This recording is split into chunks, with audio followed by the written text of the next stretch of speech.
Now, another big road project begins this week, and it will affect I-196 drivers from near downtown Grand Rapids all the way out to I-96. To get details on what you can expect, we have John Richard from the Michigan Department of Transportation Grand Region. John, where is the work really being focused on 196?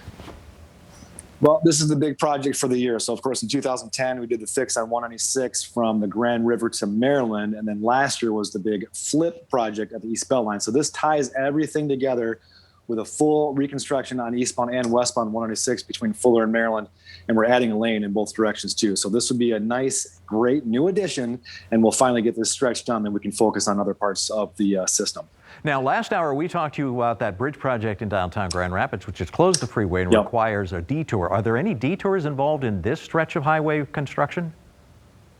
No, you might want to avoid the area, but we will have lanes open. There'll be 2 lanes coming in westbound and 1 lane leaving eastbound. So there will be a lot of places to get around, but it will jam up. And like you said, I'm looking on the Google Maps right now, and it's still green. I don't want to jinx anything, but we're catching people coming back from the spring break. So knock on wood, things are looking pretty good out there. Now, I've been telling people about the closure of Plymouth under 196. What's going on there? Yep.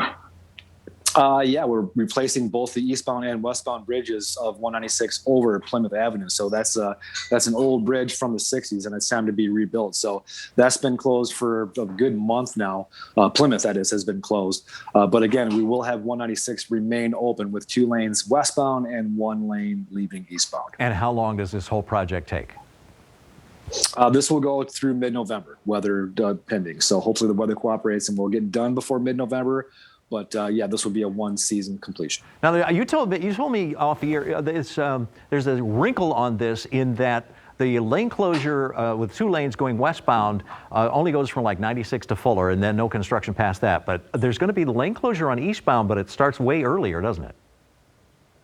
Right, because that 1 lane taper is going to start where the first access point is to eastbound 196 at that Ottawa Avenue on-ramp. So they'll keep that 1 lane because they'll just have to close things down again once they get into the full reconstruction between Fuller and Maryland. So that 1 lane will remain 1 lane through eastbound all the way to the Beltline. Of course, traffic will be greatly reduced because of the closure to the west of there, so that probably shouldn't be too much of a problem, just a little bit slower. So finally, how does the finished project look? What do you expect after November between 96 and Fuller?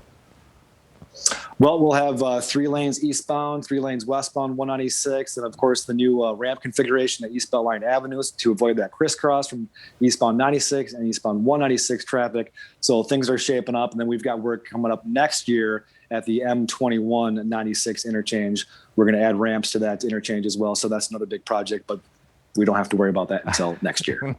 Yeah, but we'll talk about that in the fall as a preview.